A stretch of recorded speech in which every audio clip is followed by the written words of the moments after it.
And then the last thing, and this is a little hard to talk about, but should something happen to you, a lease is going to be easier for your heirs than a purchase. If you go out and buy a car on a 5 or 6 year or longer note, which unfortunately I'm seeing more of today, and something happens to you, especially in the first few years, the amount that's owed against the car is going to be more than what the car is worth, unless you put a lot of money down.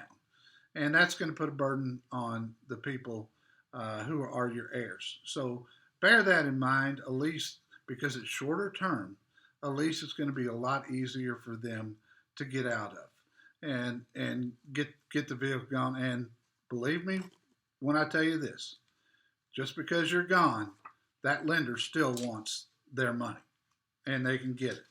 And if the car goes back, they can actually go against your estate and sue them. Now, that doesn't happen a lot, but I have seen it. So be careful with that. Now, with some leases, it comes with credit life insurance. And that means that if something happens to you, the lease is paid off and they take the car back, no further liability. The next subject I want to approach, again, this one is a very difficult subject, but something that we all have to think about, myself included. When to give up your keys.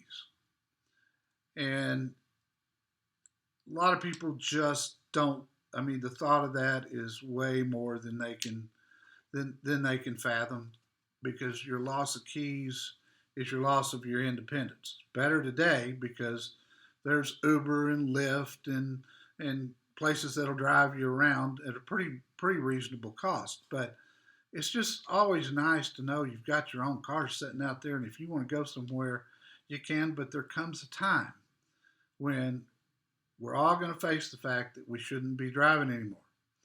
And oftentimes it's going to be up to one of our kids or a relative to be the one to tell you that. And I can promise you this, it's not going to be easy on them. In fact, it'll probably be harder on them than it is on you.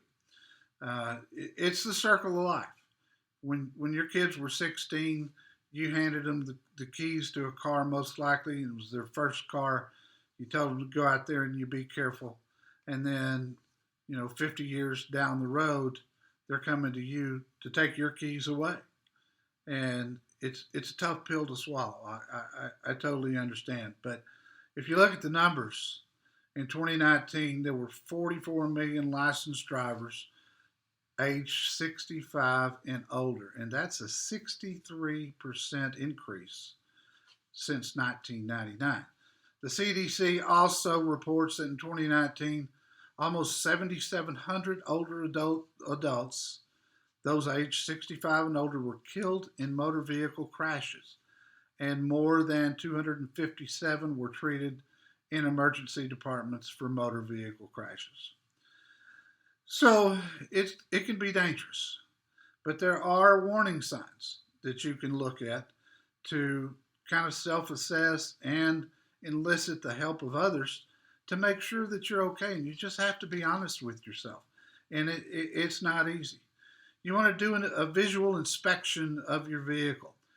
Look for dents and dings and damage to the wheels or hubcaps where you've hit curbs.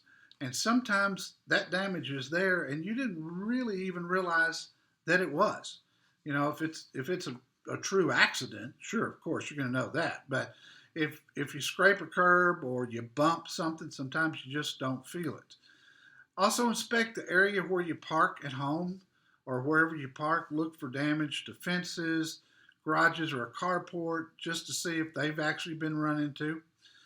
And then when you have somebody ride with you, have them observe you. This is a great job for one of your children or just a friend, but I think your kids will probably take a more vested interest. Have them look at your reaction times to traffic devices, for instance.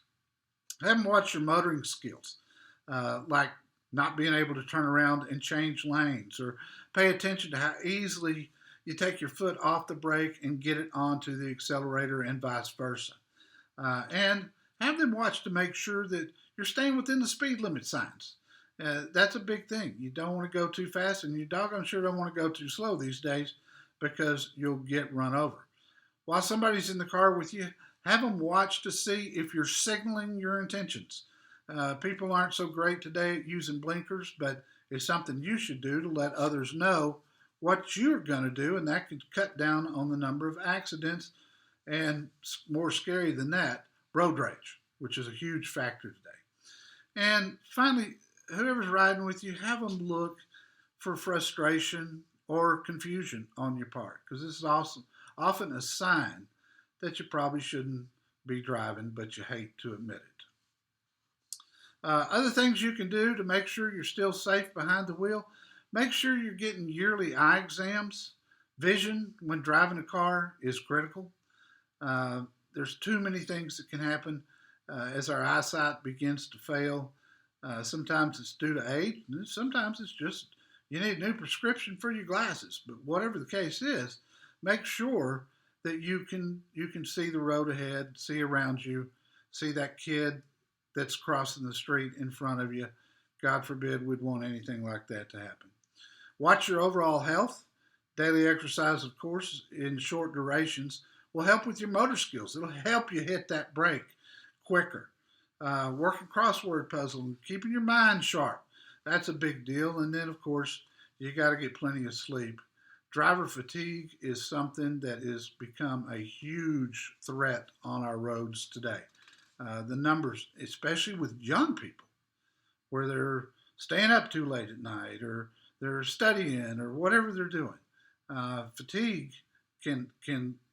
it has no bounds of age. It can happen to anybody. So make sure that you're getting enough sleep.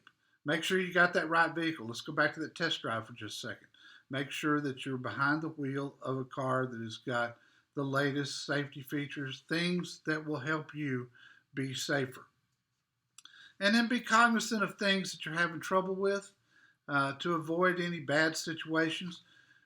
I personally have trouble with really bright sunlight, and that's something that you want to watch. And then the opposite is true for many people. They don't see well at night. So when you have either one of those kinds of impairments, then change your routes to avoid those times. We know the times the sun's the brightest and in our eyes. Don't drive during those times if you can at all help it. And then, as always, if you can avoid getting out on slick roads or inclement weather of any kind, do that. Plan ahead any trips you're taking, even to the grocery store or to the mall. I mean, if you can, try to go in non-peak times and avoid the traffic, because traffic, especially in larger cities today, very aggressive.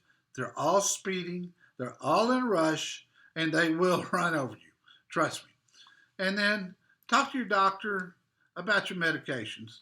Is there any medication that you take that could cause drowsiness or cause you to get dizzy? If so, don't get behind the wheel after you take that medication, and be sure that you eat.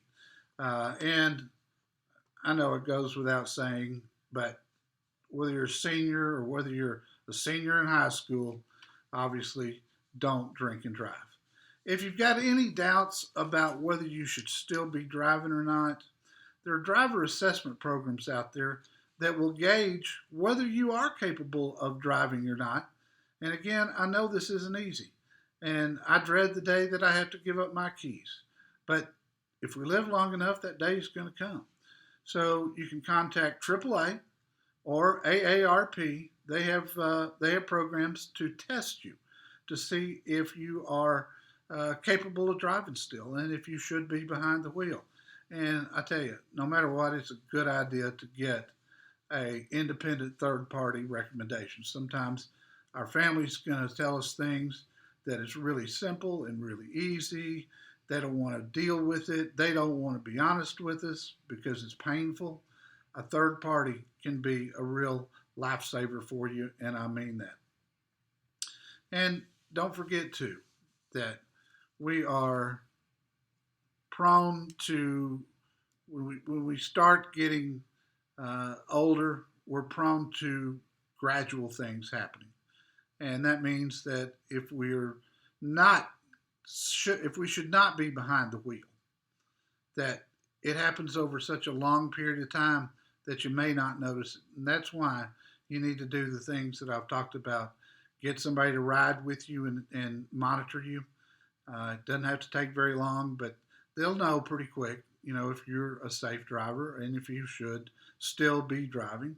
And then take a hard look at that third party recommendation from places like AAA and AARP that would give you 100% unbiased information and opinions on that. I've enjoyed being with you. I hope I've helped you. Remember my website, it's carprousa.com.